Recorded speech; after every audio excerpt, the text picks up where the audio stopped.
Great to have you along for the ride. Thanks a lot for stopping by. Glad to have this man back. He, of course, the president of Judicial Watch. They do an amazing job there. Go to judicialwatch.org. It's Tom Fitton. Tom, how are you? Good to see you. Hey, good to be with you again, Joe. Thanks. We're getting close, man. A little over 2 weeks as we do this interview, and I'm hearing all sorts of noise about people being on voting rolls that shouldn't be on voting rolls. There was a report today that I saw that allegedly there are hundreds of thousands of people on, or more registered voters than actual voters in Michigan, and they refuse to do anything until after the election. You guys at Judicial Watch have done a very good job of identifying where there are people who are registered to vote that shouldn't be, on the voting rolls that shouldn't be. Tell me how you did that. How grueling has this been? Oh, it's a national problem, and as you're seeing with Michigan, you get state officials who are either oblivious or just wanting to talk around the problem and not do their jobs. You've got the federal law that requires the states to take reasonable efforts to clean up the rolls, so it doesn't have to be 100% perfect. Right. People move every day. But on the other hand, when you've got, in the case of Michigan, it looks like more people on the rolls than are living there and actually eligible to vote as citizens, that's a pretty good indication they're not doing their job. And Michigan's voting rolls are notoriously dirty. And the idea that, we're not going to do anything until after the election, look, they should have been cleaning up the rolls for years prior to this. And now they've been caught. And you're getting this misdirection and smears of Elon Musk for taking some leadership and calling him out on it. I know separately Judicial Watch has, through litigation and our efforts over just the last year and a half, 2 years, our work has led to the cleanup of 4 million names from the rolls. Wow. And it's just the beginning. I mean, Illinois, they've got dead people on the rolls. I mean, in LA County, in our litigation, they settled 1.2 million names were removed. But that doesn't mean the rest of the state did what they're supposed to do, so we're in court again. So this is an ongoing issue, and it's especially sensitive when you've got mail ballots. And supposedly, some of these people who have been on the rolls forever don't get those ballots. But if they're not tracking doing the basic list maintenance, you can't trust the mail-in ballot process to go to the people who are still there and able and eligible to vote. It's Tom Fitton, President of Judicial Watch. He's got a brand new book out called Rights and Freedoms in Peril, an investigative report on the left's attack on America. We'll get into that full-throated in a second. Go to judicialwatchbook.com to go and get it now.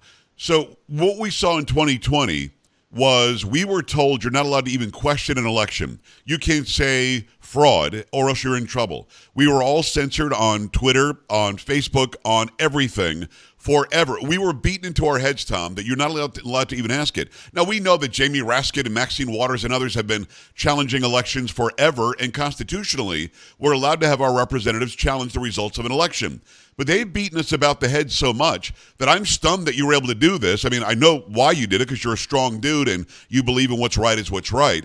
But when you started off on this, I know that Meta and Facebook and perhaps even Instagram, they've been censoring your effort, haven't they? Well, they have for years. Obviously, we were censored in 2020 along with everyone else. Yes.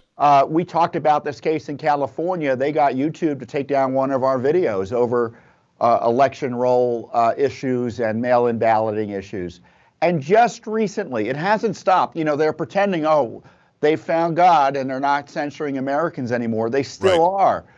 In Facebook, they were taking down and censoring our post that reported accurately what we received from the D.C. government, that non-citizens voted in the presidential election, the presidential primary earlier this year. Wow. And they don't like that fact that we were told and that we reported, so they censored it, because the left doesn't want people to believe that non-citizens have opportunities and do vote, unfortunately, in our federal elections, no matter what federal law requires. Judicialwatch.org is the website. Go and support Judicial Watch and Tom Fitton, everything he does. Follow him personally as well. I think it's at Fitton Tom. I think that it's backward on X. No, it's at Tom Fitton, yeah. Oh, is it? Oh, at Tom Fitton? Okay. Yeah. So as we're talking about this, you just alluded to it for a second quickly. Mark Zuckerberg has, as you said, found Jesus or found God, and suddenly he's a libertarian, and suddenly he wants to get along with conservatives like you and me. So you're not buying it at all. Look, I think he feels burnt by the left. Okay. and he feels like he was probably manipulated in terms of the Zuckerbucks back in the day. Yeah. But organizationally, Facebook is still geared towards suppressing conservative political content.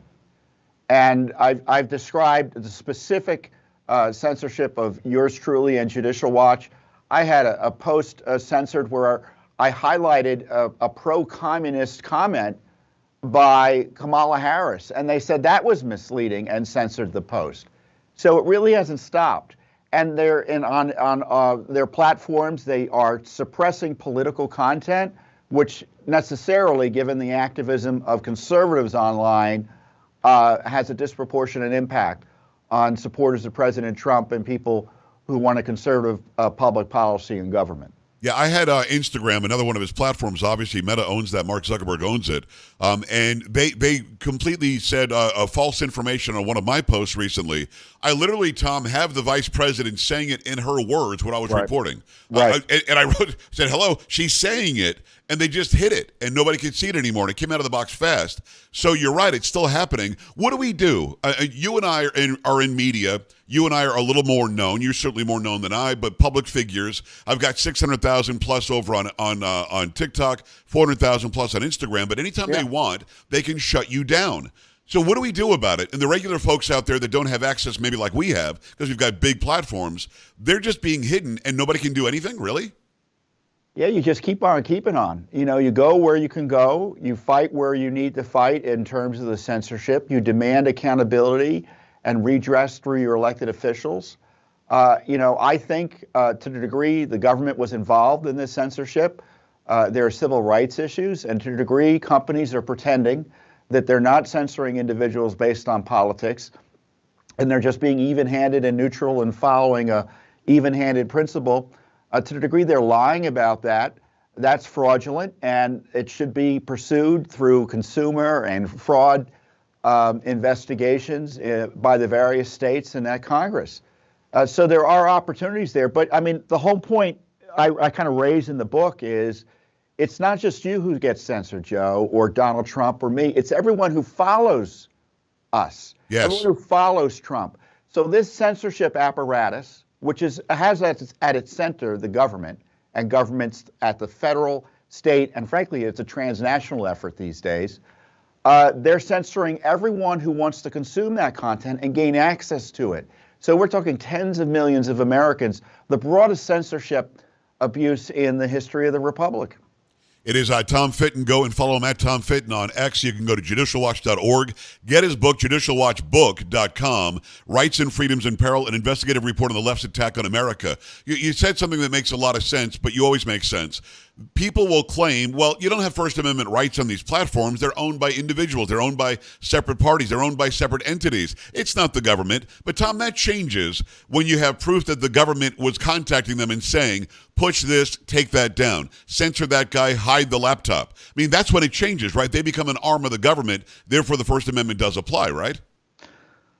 Yeah, I would argue, and that's kind of one of the big debates now in the courts as states and Judicial Watch has litigation in this regard as well over the censorship I've talked about. But there is a public square element that a company like YouTube, Google, and Facebook and such, they do take on a quasi-public square appearance or activity that it seems to me what might require First Amendment protections. Right. But secondly, they get certain benefits from the government that, to me, are contingent on their neutrality. And when they start restricting content based on politics, they become a publisher. And that's not what they promised to do when they get that special protection under so-called Section 230. Yeah. And so I think they should be held accountable for the misconduct as a publisher, whether it be defamation or the other liability protections they get through Section 230. I don't think it applies, and the court should be aggressive in that regard. Well, I'm with you. It doesn't apply if you're not acting just as a platform or a platter. Yeah. I look at like a plate that you would serve food on. Well, I put the food on the plate. You decide if you want the food or don't want the food. The plate didn't do anything wrong. Well, they're not being the platform. They're not being the plate when you know that former FBI was all embedded when they got $3 million on the old Twitter to suppress Tom Fitton or Joe Pags or Donald Trump or to kick him off of Twitter in the day when he's still the sitting president. We know that they were working in cahoots and in conjunction. But here's the thing that really jumps out at me. I love your comment on this. We've got Kamala Harris, Tim Walz, Hillary Clinton a lot lately, all talking about misinformation. It's important. You got to get rid of misinformation. It's dangerous. It's a threat to democracy. And at the same time, they're saying mind your own damn business. So I'm not sure I understand. Does their message resonate at all? Because I think people of all generations get that they're talking out of both sides of their mouths. Well, they don't rely on voter approval to push their agenda. Yeah, you're right. Right. The government does what the government wants to do. And so when you have a vice president or governor suggesting the protections enshrined in the Constitution over our God-given rights to free speech should be restricted, right. That's not an idle threat. And they're not just talking about taking away the right. They're talking about punishing us for exercising the right because that's how they enforce it, through prosecution, through jail. Heck, Trump is being prosecuted right now for supposedly misusing Twitter to put out election disinformation by the Biden-Harris administration. That's nuts. It's just crazy. I mean, everything that she says is a lie about Trump on the campaign trail. Then they echo it over on X or any other platform they can. I mean, they're just making it up as they go because there's desperation now. But they're suing him now? Really? Over that? I didn't even know that. That's part of the January 6th prosecution that's going on in federal court. You look at the material. It's like his tweets are front and center. I testified to the grand jury. They were asking me about tweets. This is stunning. Our republic is under assault. The title of the book is let's fact check that. That's true. Our rights and freedoms are in peril. Rights and freedoms in peril. Right, that's the name of the book, Rights and Freedoms in Peril. Then the subtitle is An Investigative Report on the Left's Attack on America. The attack has been going on, we could probably argue, since 1910. The progressive movement has tried and tried and tried. In fact, Hitler got a lot of his cues from the progressive movement in this country to do the dastardly things that he did. If they could, they would have total control. They can't because of that piece of paper they're trying to sully. So where are we right now? And what can regular Americans watching and listening right now do to make sure the government understands its role and the role is not to be the boss of me? We got to recognize the crisis. The liberal left at least used to pay homage to the institutions that make America great. They said they believe in the Constitution and the First Amendment and civil rights. They've blown past that. They no longer pretend to agree with the American way, and they're attacking these fundamental institutions, using lawfare to try to rig the election, trying to rig the election otherwise, more directly, by jailing Trump first, and then, of course, playing games in the processes related to election administration that undermine confidence and invite fraud. The attack on the Supreme Court, the attack on the First Amendment, the use of race to destroy, divide, and segregate the United States, yes, despite what the 14th Amendment says about equal protection of the law. All that's going out the window. So that we're not arguing about tax rates here. Right. We're not arguing about EPA regs. We're arguing about whether we're going to be a constitutional republic or not, and we need to focus on those areas where they're trying to take away the underpinnings of our republic. I love the work you do. It's Tom Fitton, President Judicial Watch. Go to judicialwatch.org. Go get his book now, judicialwatchbook.com. It's called Rights and Freedoms in Peril, an investigative report on the left's attack on America. Is it out now, Tom? It is. It's in bookstores now. Okay, can you get it on Amazon, all the normal places? Amazon, Barnes & Noble, everywhere. Before I let you go, do me a favor, predict what's going to happen with Merchan after the election. The judge in New York is going to either sentence or throw the case out. What do you think is going to happen with that? If he can, he's going to try to put Trump in jail. Really? Yeah. If the guy's going to, if he wants to have any legacy or any credibility at all, he should throw it out, no? What's the consequence? It's a good question. What's the consequence? I mean, it's all up for him if he does crazy things like that. I mean, it's not like the rule of law has been guiding his approach as to date. Why would it change? I was buoyed recently by the New York Court of Appeals because they did a really good job of dismantling Tish James's case against Trump. Let's talk about that next time. Everybody go and get this book, Rights and Freedoms in Peril, an investigative report on the left's attack on America. The author is Tom Fitton. We always appreciate the time, Tom. Thank you. Thank you, Joe. Appreciate the brother. coverage.